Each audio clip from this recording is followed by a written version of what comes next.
Soy Grecia Quiroz, alcaldesa de Uruapan y viuda de Carlos Manso, el hombre que intentó limpiar esta ciudad del cártel Jalisco Nueva Generación y murió por eso.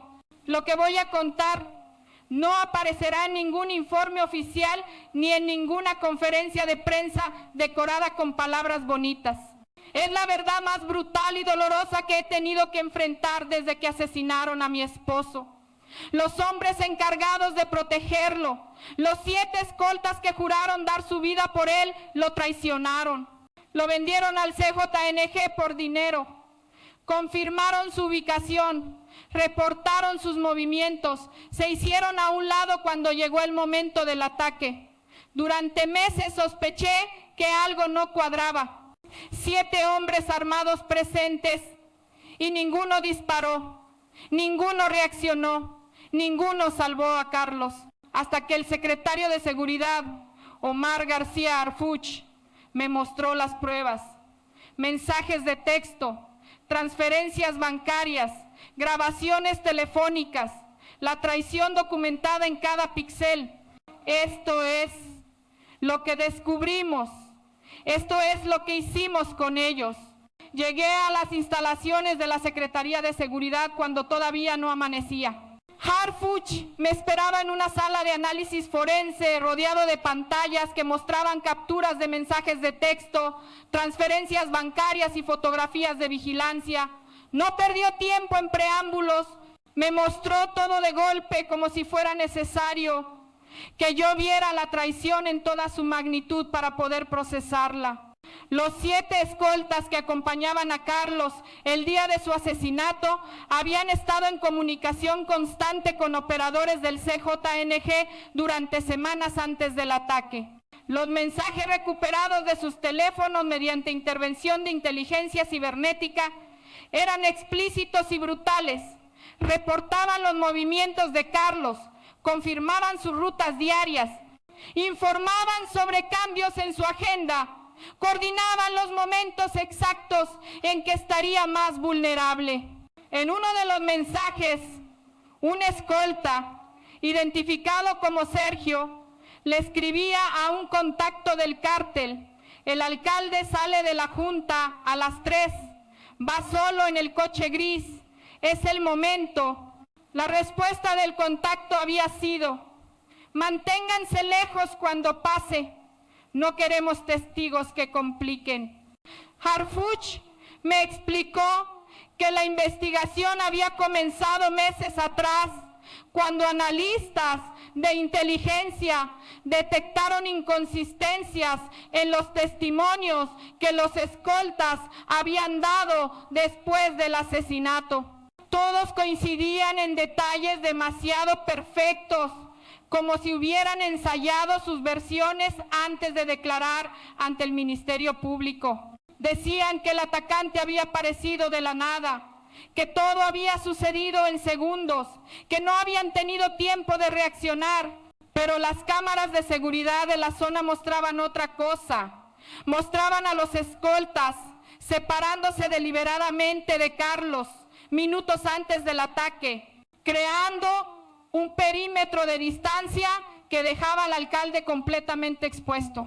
Mostraban a uno de ellos mirando su teléfono justo antes de que el menor se acercara con el arma. Mostraban a otro escolta girando la cabeza hacia el lado contrario exactamente cuando comenzaban los disparos. No era incompetencia, era complicidad, era traición planificada y ejecutada con precisión quirúrgica. Y lo peor de todo era que estos hombres habían estado en la nómina de seguridad del municipio durante años. Habían comido en nuestra casa, habían cargado a mis hijos, habían jurado proteger a Carlos con sus vidas. Las transferencias bancarias confirmaban lo que los mensajes sugerían. En las semanas previas al asesinato, cada uno de los 7 escoltas había recibido depósitos en cuentas registradas a nombre de familiares o prestanombres. Las cantidades variaban entre 50,000 y 200,000 pesos por persona. Suficiente dinero para comprar su silencio y su cooperación. Los depósitos provenían de empresas fantasma vinculadas a estructuras financieras del CJNG, que ya habían sido identificadas en investigaciones previas sobre lavado de dinero. Harfuch me mostró los documentos bancarios uno por uno, con esa expresión de disgusto y furia contenida que yo ya conocía bien. Me dijo que había algo más que necesitaba ver antes de proceder con las órdenes de captura. Abrió un archivo de audio en su computadora. Era una llamada telefónica interceptada 2 días antes del asesinato. Una voz masculina que, según los analistas forenses, correspondía a uno de los escoltas decía: ya está todo listo, el patrón va a estar solo el viernes.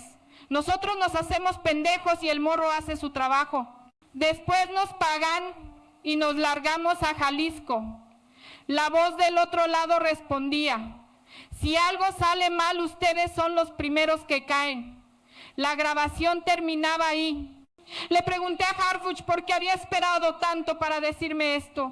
Me explicó que necesitaba construir un caso absolutamente sólido antes de mover cualquier pieza, porque sabía que las capturas de los escoltas iban a generar una tormenta mediática y presiones políticas enormes.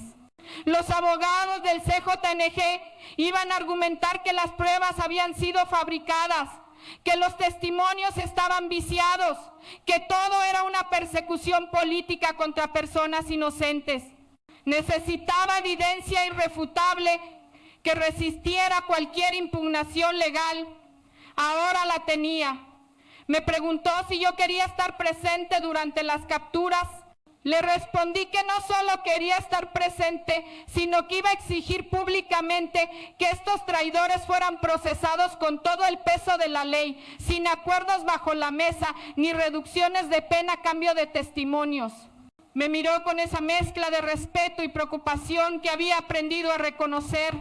Me dijo que una vez que esto se hiciera público, yo me convertiría en objetivo prioritario del CJNG, porque estaría exponiendo una red de infiltración que el cártel había cultivado durante años dentro de las estructuras de seguridad municipal. Le respondí que ya era un objetivo desde el día que me convertí en alcaldesa de Uruapan. Los operativos de captura se realizaron simultáneamente en 7 ubicaciones diferentes de Michoacán y Jalisco durante la madrugada del jueves. Elementos de la Guardia Nacional, de la Policía Federal y de grupos especiales de inteligencia irrumpieron en los domicilios de los escoltas con órdenes de aprehensión expedidas por un juez federal. Yo estaba en el centro de comando junto a Harfuch, monitoreando cada operativo a través de pantallas que transmitían en vivo las imágenes de las cámaras corporales que llevaban los agentes.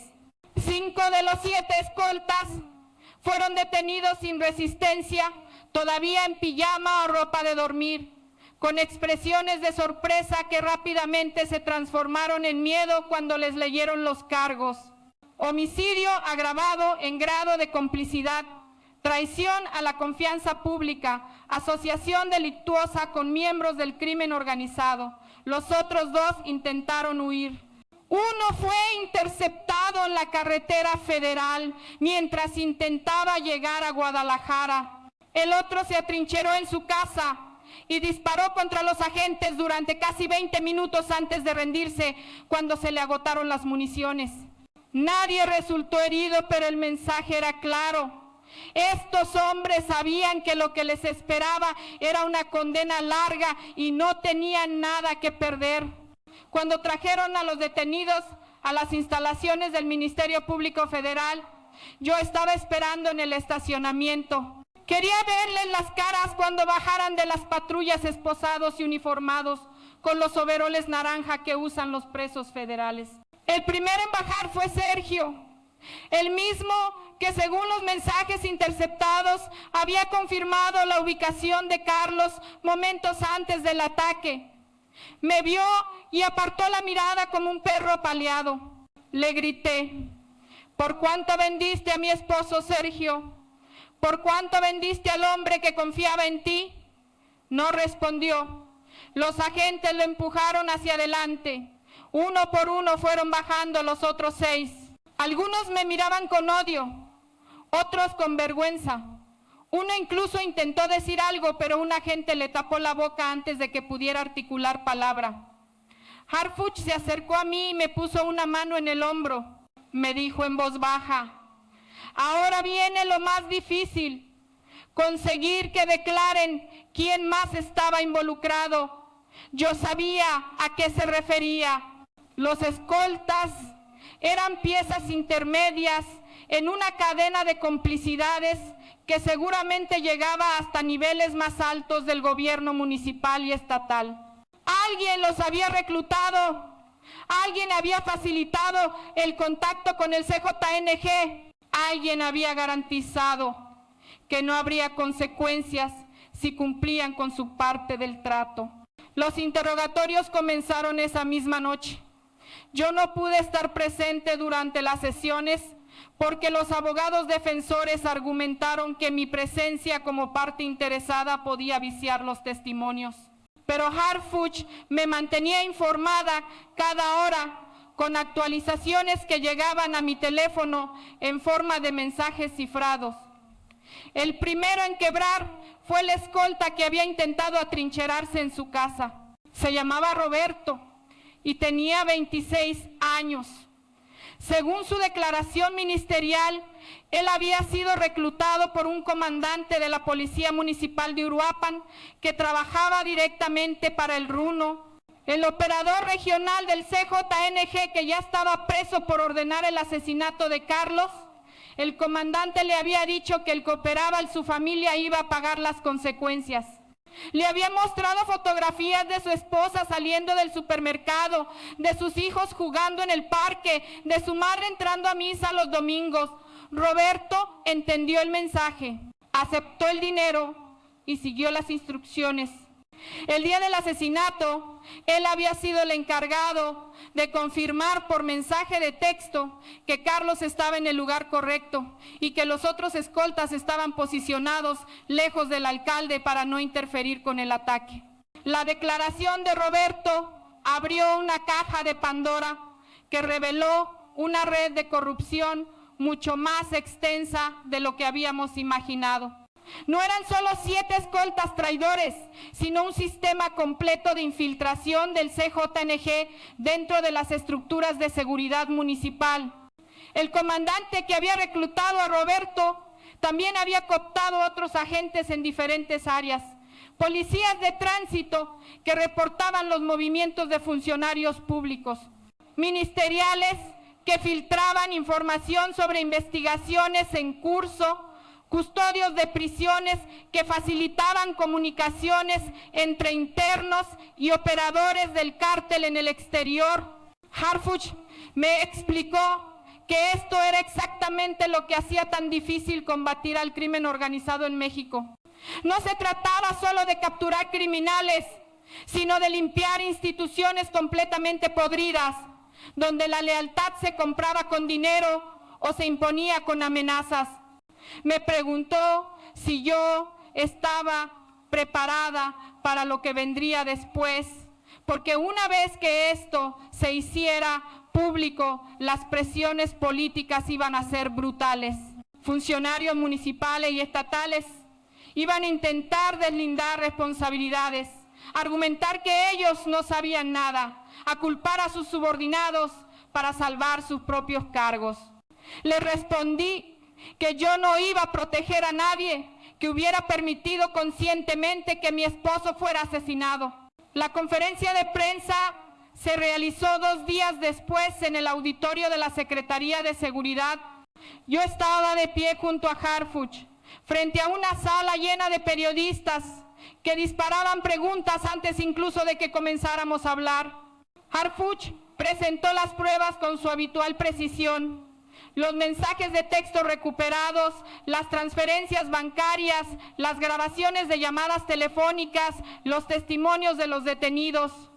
Anunció que los 7 escoltas enfrentaban cargos federales que podían significar hasta 50 años de prisión sin posibilidad de reducción de pena.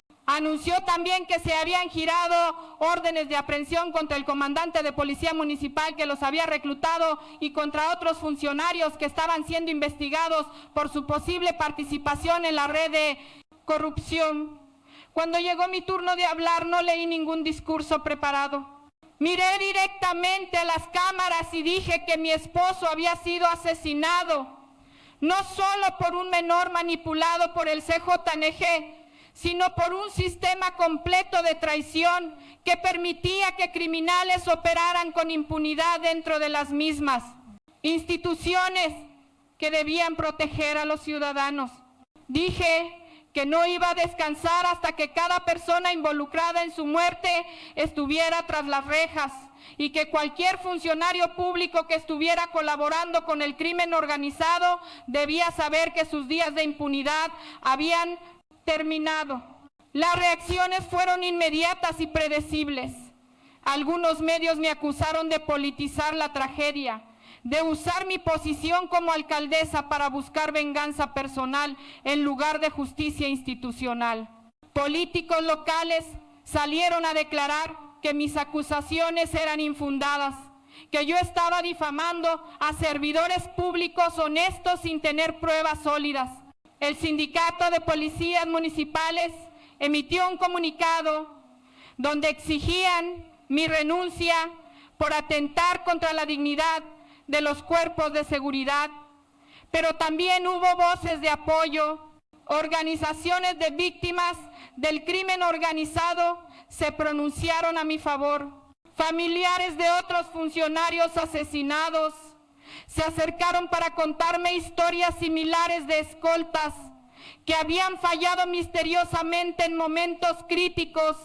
Periodistas de investigación comenzaron a publicar reportajes sobre la infiltración del CJNG en las policías municipales de todo Michoacán. Harfuch me llamó esa noche para preguntarme cómo estaba manejando la presión. Le dije que ya nada me sorprendía, que había aprendido que en México decir la verdad se consideraba un acto de provocación y que yo estaba dispuesta a provocar todo lo necesario si eso significaba que mi esposo no había muerto en vano. Las amenazas se intensificaron después de la conferencia de prensa. Recibí mensajes anónimos diciéndome que iba a terminar como Carlos si no cerraba la boca. Alguien dejó una ofrenda de flores negras en la puerta de mi oficina con una tarjeta que decía: las viudas que hablan demasiado no duran mucho. Fotografías de mis hijos saliendo de la escuela aparecieron en mi correo electrónico con mensajes que no necesitaban ser explícitos para transmitir su intención. Harfuch reforzó mi seguridad y me asignó un nuevo equipo de escoltas que habían pasado por revisiones exhaustivas de confiabilidad, pruebas de polígrafo, análisis de sus finanzas personales y verificación de antecedentes familiares. Me explicó que la paranoia era ahora una herramienta de supervivencia porque no podíamos confiar en nadie que no hubiera sido vetado múltiples veces. Le pregunté cómo se suponía que yo debía gobernar un municipio si no podía confiar en la gente que trabajaba conmigo. Me respondió que esa era exactamente la estrategia del crimen organizado: erosionar la confianza hasta que nadie pudiera trabajar con nadie, paralizar las instituciones desde adentro mediante el miedo y la sospecha. Me dijo que no podía dejar que eso sucediera, que tenía que seguir funcionando incluso con la incertidumbre de no saber quién más podía estar infiltrado. Los interrogatorios a los escoltas detenidos continuaron durante semanas y cada sesión revelaba nuevos nombres, nuevas conexiones, nuevas capas de corrupción. Sergio, el escolta que había confirmado la ubicación de Carlos antes del ataque, finalmente declaró que el comandante de policía municipal que los había reclutado respondía directamente a un funcionario de la Secretaría de Seguridad Estatal. No dio el nombre completo, pero proporcionó suficientes detalles para que los investigadores pudieran identificarlo. Un hombre de unos 50 años con 30 años de carrera en corporaciones policíacas, que había sido ascendido rápidamente durante la administración anterior, a pesar de múltiples denuncias por enriquecimiento inexplicable. Harfuch me mostró el expediente del sujeto. Tenía propiedades en Morelia y Guadalajara registradas a nombre de familiares, vehículos de lujo que no correspondían con su salario oficial, viajes frecuentes a Las Vegas y Miami, que levantaban banderas rojas en cualquier análisis de inteligencia financiera básico, pero nunca había sido investigado formalmente porque tenía protección política en los niveles más altos del gobierno estatal. Ahora esa protección se había evaporado. Harfuch me dijo que estaban preparando la orden de aprehensión y que probablemente en las próximas 72 horas tendrían al funcionario bajo custodia federal. La captura del funcionario estatal se realizó durante un operativo coordinado entre la Guardia Nacional y agentes de asuntos internos de la propia Secretaría de Seguridad Estatal. Lo detuvieron cuando salía de su oficina en Morelia, rodeado de agentes que le bloquearon el paso con vehículos blindados y le impidieron cualquier intento de comunicación con sus contactos. En su teléfono encontraron mensajes intercambiados con operadores del CJNG, donde se discutían estrategias para neutralizar a funcionarios públicos que no cooperaban con el cártel. También encontraron transferencias bancarias millonarias que confirmaban que había estado recibiendo pagos del crimen organizado durante al menos 5 años.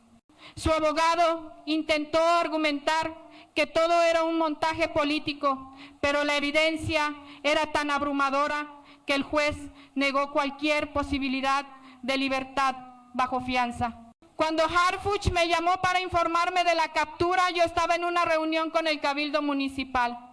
Pedí un receso y salí al pasillo para escucharlo. Me dijo que esto era apenas el principio, que las declaraciones del funcionario detenido probablemente iban a implicar a más gente en niveles incluso más altos del gobierno. Me preguntó si yo estaba preparada para llegar hasta donde fuera necesario, sin importar quién cayera en el proceso. Le respondí que sí, que no había marcha atrás. Hubo momentos en los que pensé que todo esto era demasiado grande para mí, que estaba peleando contra un sistema diseñado para protegerse a sí mismo y destruir a cualquiera que intentara cambiarlo. Fue después de que uno de los escoltas detenidos apareciera ahorcado en su celda supuestamente por suicidio. Era Roberto, el primero que había quebrado y cuya declaración había abierto toda la investigación sobre la red de corrupción. La autopsia oficial dictaminó muerte autoinfligida, pero cualquier persona con 2 dedos de frente podía ver las inconsistencias. Las marcas en el cuello no correspondían con el tipo de soga que supuestamente había usado. No había nota de suicidio. Las cámaras de vigilancia de la celda habían estado en mantenimiento durante las horas críticas. Llamé a Harfuch, furiosa, con ganas de renunciar y de mandar todo a la mierda, porque parecía que cada vez que avanzábamos el sistema encontraba la forma de sabotearnos. Él me escuchó en silencio hasta que terminé de gritar. Luego me preguntó si pensaba que Roberto habría querido que nos rindiéramos ahora que su testimonio había expuesto a tantos criminales. Me preguntó si mi renuncia traería de vuelta a Carlos o simplemente les daría una victoria más a los que apostaban a nuestro cansancio. No respondí porque sabía que tenía razón. Respiré hondo y seguí adelante. El juicio contra los 6 escoltas sobrevivientes comenzó 8 meses después de sus capturas. Yo asistí a cada audiencia sentada en la primera fila, mirándolos directamente mientras el fiscal presentaba las pruebas una por una, los mensajes de texto donde coordinaban con el CJNG, las transferencias bancarias que probaban los pagos, las grabaciones de llamadas donde confirmaban que estaban listos para traicionar a Carlos, los videos de cámaras de seguridad que mostraban cómo deliberadamente se habían alejado de él minutos antes del ataque. Sus abogados intentaron argumentar que habían actuado bajo amenaza, que eran víctimas del crimen organizado, tanto como Carlos. Pero los fiscales demostraron que habían aceptado dinero voluntariamente, que habían tenido múltiples oportunidades de reportar las amenazas y no lo hicieron, que su silencio cómplice había costado la vida de un hombre que confiaba en ellos. El juez dictó sentencia, 40 años de prisión para cada uno por homicidio calificado en grado de complicidad. Cuando escuché el veredicto no sentí alegría ni satisfacción, solo un cansancio profundo mezclado con la certeza de que esto no traería de vuelta a Carlos, pero al menos enviaba un mensaje claro: la traición tiene consecuencias. El legado de esta investigación fue más profundo de lo que esperábamos. Después de que se hicieron públicas las condenas de los escoltas traidores, comenzaron a llegar denuncias anónimas de otros municipios de Michoacán y estados vecinos. Familias de funcionarios asesinados que durante años habían sospechado de sus propios equipos de seguridad, pero nunca habían tenido el valor o los recursos para investigar. Alcaldes en funciones que pidieron revisiones exhaustivas de sus escoltas porque ya no sabían en quién confiar. Policías honestos que reportaron compañeros que mostraban señales de estar cooptados por el crimen organizado. Harfuch coordinó con fiscalías estatales para crear unidades especializadas en detección de infiltración criminal dentro de corporaciones de seguridad. Se implementaron protocolos de verificación continua, análisis de comportamiento financiero, monitoreo de comunicaciones bajo orden judicial. No era una solución perfecta ni definitiva, pero era un primer paso para intentar recuperar instituciones que habían sido capturadas desde adentro. Yo participé en foros nacionales donde compartí la experiencia de Uruapan, no como ejemplo de éxito, sino como advertencia de lo que sucede cuando permitimos que la corrupción se normalice hasta convertirse en parte del paisaje. Hoy, mientras escribo esto desde mi oficina con la ciudad de Uruapan extendiéndose bajo un cielo gris y pesado que parece reflejar el peso de todo lo vivido, sé que la captura de los 7 escoltas traidores no cerró ninguna herida ni resolvió el problema de fondo.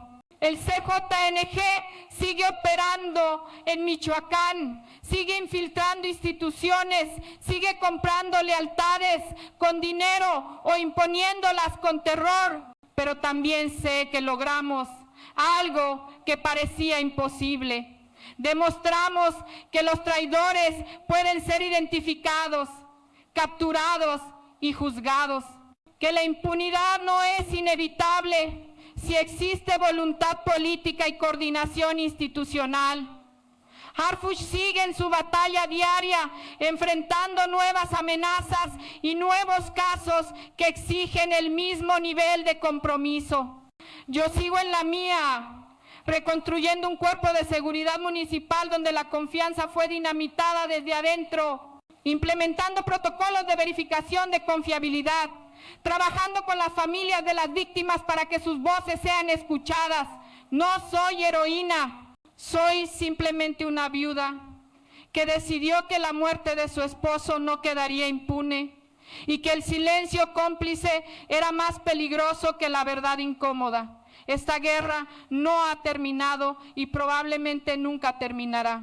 Pero cada pequeña victoria, cada traidor encarcelado, cada red de corrupción desmantelada, le devuelve la esperanza a alguien que la había perdido. Y eso, en este país desangrado, es lo único que nos queda cuando todo lo demás falla.